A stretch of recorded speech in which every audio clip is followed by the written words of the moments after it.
በስመ አብ ወወልድ ወመንፈስ ቅዱስ አሐዱ አምላክ አሜን። ሰላም እንደምንቆያችሁ። ዛሬ ምን ለማለት ነው በተሰኘው መርሃ ግብራችን ላይ ንጹህ የሆነ ከቁርባኑ ይቀበል፣ ንጹህ ያልሆነ ግን ከቁርባኑ አይቀበል ምን ለማለት ነው እሱን ነው ለማየት የምንሞክረው።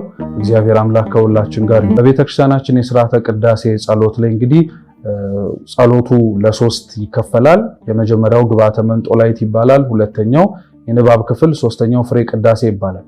ፍሬ ቅዳሴ የተባለው ክፍል ላይ አንዱ ከሚታወጀው አዋጆች መካከል ካህኑ ከቤተ መቅደሱ ወጥቶ እጁን ወደ ምዕመናኑ አዙሮ በኩስኩስት እና በመቁረጥ በተለምዶኛ ማስታጠቢያና መታጠቢያ እያለን ግን ብርትና ኩስኩስት እየተባለ ነው አባቶቻችን የሚጠሩት።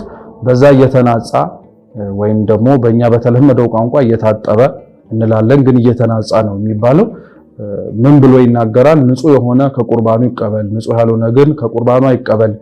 ለሰይጣንና ለመለክተኞቹ በተዘጋጀ በመለኮት እሳት እንዳይቃጠል እጄን ከአፋዊ ወይም ከሚታይ እድፍ ንጹህ እንዳደረኩኝ ሁሉ እኔም ከናንተ እድፍ ወይም ደግሞ ኃጢአት ንጹህ ነኝ። ደፍራችሁ ወደ ክርስቶስ ሥጋና ደም ብትቀርቡ እኔ ከመተላለፋችሁ አልጠየቅበትም፣ ኃጢአታችሁ በራሳችሁ ይመለሳል እንጂ ብሎ እጁን ይናጻና ውሃውን ወይም ደግሞ የተናጻበትን ማይ ወደኛ ረጭቶት ከዛ በኋላ ወደ ውስጥ ወደ ቤተ መቅደሱ ይገባል። እና አንዳንድ ሰው ይሄንን በሚሰማበት ጊዜ ላይ ምን ለማለት ተፈልጎ ነው? አንደኛ እንዴት ሰው ንጹህ ሆኖ እንደዚህ ይቅረብ ተብሎስ ይጠየቃል? ሁለተኛው ደግሞ አብዛኛው ሰው እንደሚለው ደግሞ በጣም ከማስፈራቱ የተነሳ ወደ ጌታ ቅዱስ ሥጋና ወደ ክቡር ደም የማንቀርብበት አንደኛው ምክንያት ይህቺ አዋጅ ናት ብለው ይናገራሉና እስቲ ወደ ውስጥ ግን ጠለቅ ብለን ካህኑ ይህንን አዋጅ የሚያውጅበት ምክንያትና ውስጡ የሚነሱ ሐሳቦች ምን እንደሆኑ እንመልከት።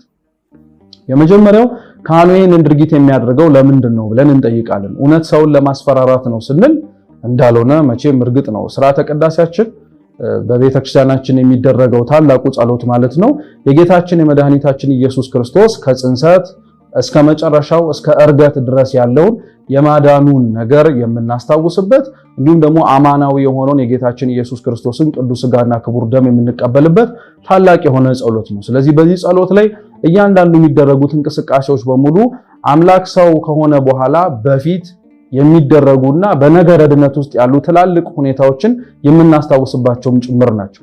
ከዚህ በመነሳት ካህኑ እጁን በሚናጻበት ጊዜ ላይ ምን ያስታውሰናል? የማቴዎስ ወንጌል ምዕራፍ 27 ላይ ከቁጥር 24 ጌታችን ኢየሱስ ክርስቶስ ለስም አጠራሩ ክብር ምስጋና ይድረሰውና ያለምንም በደል ያለምንም ኃጢአት ለጲላጦስ አሳልፈው ሰጥተውት ጲላጦስ እንዲፈርድበት ባደረጉ ጊዜ ላይ ብዙ ጌታችን ኢየሱስ ክርስቶስ ለተጠየቀው ጥያቄ ቃል ሳይመልስ ጲላጦስ ራሱ እስኪደነቅ ድረስ ዝምታው በጣም እንደገረመው መጨረሻ ላይ ግን የተናገሩት የአይሁድ ቃል እየበረታ መምጣቱ እሱ ራሱ ጲላጦስን ከቄሳር ጋር ሊያጋጨው የሚችሉ ብዙ ነገሮችን ማንሳቱ በስልጣኑም ጭምር ሊመጡበት እንደሚችሉ ስላሰበ መታጠቢያ ውሃ አውጥቶ እጁን እየታጠበ ከዚህ ሰው ደም ንጹህ ነኝ ብሎ እንደተናገረ እናስታውሳልና ካህኑ የሚታጠበበት ያቺ ቅጽበት ጌታችን ኢየሱስ ክርስቶስ ተላልፎ ለአይሁድ የተሰጠባትን ሰዓት ለኛ ለክርስቲያኖች በምናስቀድስበት ጊዜ የምናስታውስባት ሰዓት ናት። ስለዚህ አንድ ሰው ያ ካህኑ የሚናጻውን በሚያስብበት ጊዜ ላይ ጌታ ኢየሱስ ክርስቶስ ለኔም ያለምንም በደል ተላልፎ የተሰጠባት ሰዓት እየቀረበች ነው ብሎ የሚያስብበት ነው። ወደ አዋጁና ወደ መመሪያው ግን ስንገባ እውነት ይሄ ቃል ለማስፈራራት የቀረበ ነው ወይ ብለን ስንመለከት እንዳልሆነ በጣም በጥልቀት ስንመለከተው ያስታውቃል። ምክንያቱም ካህኑ የሚናገራቸው እያንዳንዱ ነገሮች በሙሉ ፈርተን ወደ ጌታ ሥጋና ደም እንዳንቀርብ የሚያደርጉ ሳይሆን ይበልጥ ተጠንቅቀንና ማጥራት ያለብንን ነገሮች በሙሉ አጥርተን እንድንቀርብ የሚያዙ ናቸው። ይህንን ተመሳሳይ የሆነ ቃል በመጽሐፍ ቅዱስ ላይ በአንደኛ ቆሮንቶስ መልእክት ምዕራፍ 11 ቁጥር 27 ላይ እናነባለን። ቅዱስ ጳውሎስ ምን ይላል? ሳይገባው ይህን እንጀራ የጌታን ሥጋ ማለት ነው የበላ ወይም የጌታን ጽዋ የጠጣ ሁሉ የጌታ ሥጋና ደም ዕዳ አለበት። ሰው ግን ራሱን ይፈትን ይልና ራሳችንን ብንመረምር ግን ባልተፈረደብን ነበር ይላል። አምላካችን ልዑል እግዚአብሔር በቅዱስ ጳውሎስ ላይ አድሮ ሊያስተምረን የፈለገው መልእክት ምንድነው?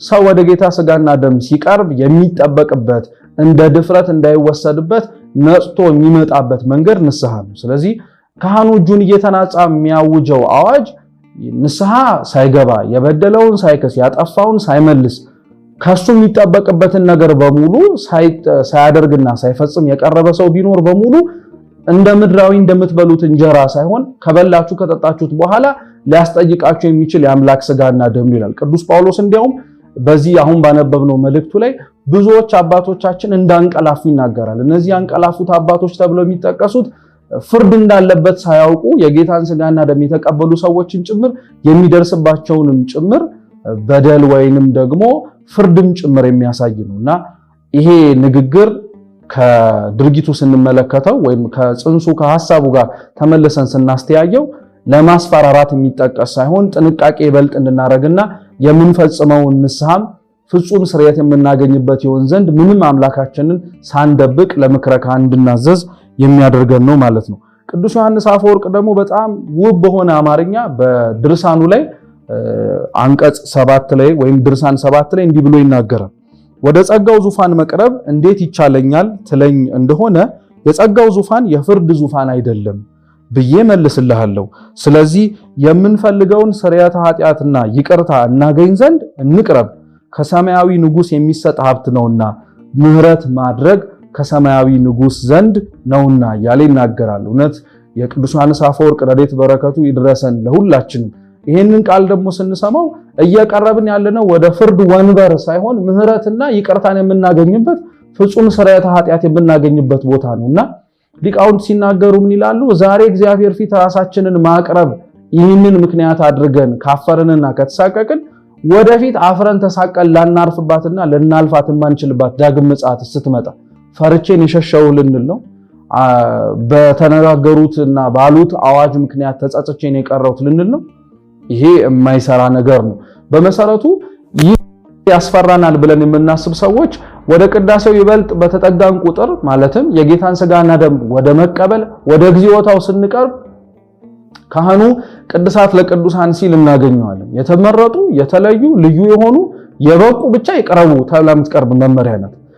የመጽሐፈ ቅዳሴ አንድምታ ትርጓሜያችን ላይ ይህችን ቃል እየሰማ በጣም ይጸጸት የነበረ አንድ ባህታዊ እንዳለ ታሪክ እናመለከታለን። አንድ ባህታዊ ነበረ። አብዝቶ ይጾማል፣ ይጸልያል፣ ይሰግዳል፣ ይመጸውታል። ሰው ተለይቶ ንጽ ጠብቆ ይኖር ነበር። ነገር ግን እግዚአብሔር ምንም ያደረገው ነገር በሙሉ ሊቀበለው ከሚያስፈልገው ከአምላክ ሥጋና ደም ምንም ሊነጻጸር ስለማይችል ይጠብቁት የነበሩትን መላእክት አንድም እግዚአብሔር አምላክ መልአኩን ልኮ ጾመ፣ ጸሎተ፣ ስግደት፣ ምጽዋት ጥሩ ነው ያስመሰግናል፣ ግን ካልቆረብክ ዋጋ የለም ሂድና ቁረብ አለው እና ወደ ቅዳሴው ልክ በሚገባበት ጊዜ ላይ ቅዱሳት ለቅዱሳን የሚለውን ቃል ሲሰማ እንዴት በቅቼ እንዴት ነቅቼ እንዴት ልዩ ነኝ ብዬ ምን ኃጢአቴ ስንት ብዙ ሆኖ ሳለ እንዴት የአምላኬን ሥጋ እቀበላለሁ ብሎ ተመለሰ። ስንት ዓመት? 40 ዓመት 40 ዓመት ተመልሶ የገባበት በረሃ ውስጥ ገባ። ከ40 ዓመት በኋላ ተመልሶ እግዚአብሔር መልአክ ተገለጠው። ቸርነቱን እግዚአብሔርን እውነት ማድነቅ አለብን። 40 ዓመት ከተገለጠ ከቆየ በኋላ እግዚአብሔር መልአክ ተገልጦለት ድጋሚ ጾም፣ ጸሎት፣ ስግደት፣ ምጽዋት ጥሩ ነው ግን ካልቆረብክ አሁንም ዋጋ የለህም ማለት ተመልሶ ሄደ። አሁንም ቅዱሳት ለቅዱሳን የሚለውን ሲሰማ እጅግ በጣም ፈራ። እንዴት በቅቼ እንዴት ነቅቼ ነው የአምላኬን ሥጋና ደም ንጹህ ሆኜ እቀበላለሁ ብዬ የማስበው ብሎ ሊሄድ ሲል ያመጣው እግዚአብሔር መልአክ አሁን በቅታል ብሎ ተመልሶ እንዲቆርብ አድርጎታል። ማንም ሰው እግዚአብሔር ፊት ለሥጋና ደሙ በሚጠጋበት ጊዜ ላይ አልበቃውም ማለቱ ራሱ ጥሩ ነገር ነው። በቅቻለሁ ብሎ ሲናገር ነው ጥያቄ ምልክት ውስጥ ሊገባ የሚችለው። ሁለተኛው ቅዱሳት ለቅዱሳን ደግሞ በንጽህናና በቅድስና በጣም ላጌጡና ሕይወት ላላቸው ካህናተ ቤተክርስቲያን አባቶች የሕዝቡ ኃጢአትም ጭምር በግንባራቸው ላይ የሚታይባቸውም ጊዜ ነበር፣ ልክ እንደ ቅዱስ ዲዮስቆሮስ። ስለዚህ ይሄንን ነገር ስንመለከተው ያስፈራል ብለን ብንናገርና እንደ መመሪያ ብናስቀምጥ ኖሮ ይበልጥ ቅዱሳት ለቅዱሳን እንደሚያስፈራ እንመለከታለን። ሶስተኛው በዚህ ውስጥ የምንመለከተው የመጨረሻው ነገር ደግሞ እንግዲህ የሚያስፈራ ነገር አይደለም ይህ ንግግር ስንል አንዳንድ ሰው ደግሞ እሺ ስለዚህ ፈርተን የማንርቀው ነገር ከሆነ ደግሞ ደፍረን መቅረብ አለብን ወደሚል ደግሞ ድምዳሜም እንዲደርስም አይደለም። የአምላክ ሥጋና ደም እየፈራን እንዳንርቀው ነው የሚመከረው እንጂ ደፍረን እንድንጠጋው ደግሞ አይደረግም። ለዛ ነው ደፍረው ተደፋፍረው ለሚጠጉት በሙሉ ሕይወት የሚሰጠው የአምላክ ሥጋ የማይላመጥ ጽኑ የአድማስ ድንጋይ ይሆንባቸዋል። ዕውቀትን፣ ጥበብን፣ ማስተዋልን የሚገልጸው የአምላክ ደም ደግሞ የሚያፍገመግም በኃጢአት ላይ ኃጢአት የሚጨምር ይሆንባቸዋል።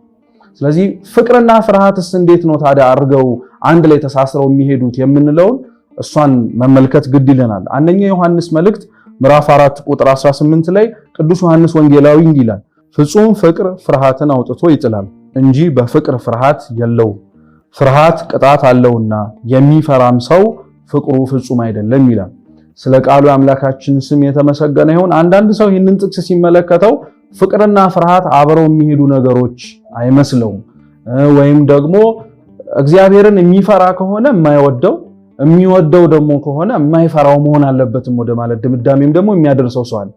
ይሄንን ከጌታ ስጋና ደም ጋር አድርገን ማየትና መመልከት እንችላለን። ምን ለማለት ነው? እግዚአብሔር የፍቅሩ የመጨረሻውን ጥግ አድርጎ ያሳየን ራሱን ለኛ እስኪሰጥበት ድረስ ነው። ይሄንን ፍቅሩን ያለ ፍርሃት መቀበል እንችላለን ወይ ማለት ነው ብለን ስንመጣ ግን በፍጹም አይደለም እንላለን። እቺ መጽሐፍ ቅዱስ ጥቅስ ላይ ያለች በጣም ውብ የሆነች የቅዱስ ዮሐንስ ወንጌላዊ መልእክት ምን ለማለት ተፈልጎ ነው ሲባል አባቶቻችን ሲተረጉሙት ምን ይላሉ? ወጣንያን ጀማሪያን የሆኑ ሰዎች እንዴት ነው ወደ እግዚአብሔር የሚቀርቡት ሲባል በፍርሃት ነው ይላሉ። ምን ለማለት ነው? አንድ ሰው ወደ እግዚአብሔር በሚያደርገው መንፈሳዊ ጉዞ ላይ ፍቅሩ የእግዚአብሔር ከማደሩ በፊት ፍርሃትን ምክንያት አድርጎ ከኃጢአትና ከበደል ሊርቅ ይችላል። ልክ እንደኛ ማለት ነው። አሁን ለምሳሌ ይህንን ቪዲዮ የምንመለከት ሰዎች ለምንድነው ትእዛዛተ እግዚአብሔርን የምንፈጽመው ብንል በሁለት ምክንያት ነው። አንዳንዶቻችን ፈርተን ነው ሊሆን የሚችለው የሲኦልን እሳቱን ከሰይጣን ጋር መኖሩን፣ አንዳንዶች ደግሞ ባልተገባ መንገድ በእርግጥ ስጋዊ ነገርን የሚሰጠው እግዚአብሔር መሆኑ ቢታወቅም ለስጋዊ ነገራችን እንዳይጎልብንም ብለን የእግዚአብሔርን ሕግ ልንፈጽም እንችላለን። ባንም በሌላም ብንመለከተው ግን ፈርተን ነው አሁን እግዚአብሔርን እየታዘዝን ያለ ነው እንደማለት ነው። ለጀማሪዎች እንዲህ ነው ይላሉ አባቶቻችን። ፍጹማን ግን ሲሆኑ እግዚአብሔርን የሚታዘዙትና ለእግዚአብሔር ያላቸውን ነገር በሙሉ የሰጣቸውን ቃል የሚፈጽሙት ፈርተውት ሳይሆን ስለሚወዱት ነው ይላሉ። ምን ለማለት ነው? ከሲኦል የእሳት ግለት በላይ የመንግስተ ሰማይ ጣዕምና ፍቅር ስለምትበልጥባቸው ፈርተው አይደለም የእግዚአብሔርን ትእዛዝ የሚያደርጉት ወደውት ነው ለማለት ነው።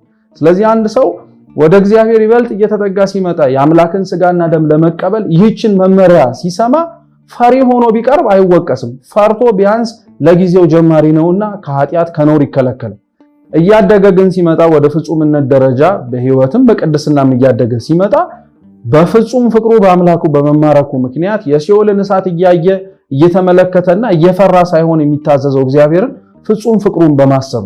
ስለዚህ ካህናተ ቤተክርስቲያን እጃቸውን እየተናጩ ንጹህ የሆነ ከቁርባኑ ይቀበል፣ ንጹህ ያልሆነ ከቁርባኑ አይቀበል የሚለውን ትእዛዝና መመሪያ ስናስብ እኛም ማስታወስ ያለብን ነገር ቢኖር አንደኛ ይህ መመሪያ እኛን ለማሳቀቅ ተደርጎ የሚደረግ ወይም ደግሞ እኛን ለማራቅ ተብሎ የሚደረግ አዋጅ ሳይሆን ይበልጥ እንድንጠነቀቅ የሚያደርገን ነው።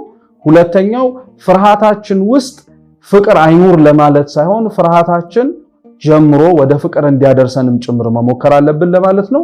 ሶስተኛው ደግሞ ፍቅራችን እያየለ ሲመጣ የአምላክን ስጋና ደም ፈርተን የምንርቀው ሳይሆን ወደን ይበልጥ የምንቀርበውና የኃጢአትን ስርየት የምናገኝበትን መንገድ ነው ለማለት ነው።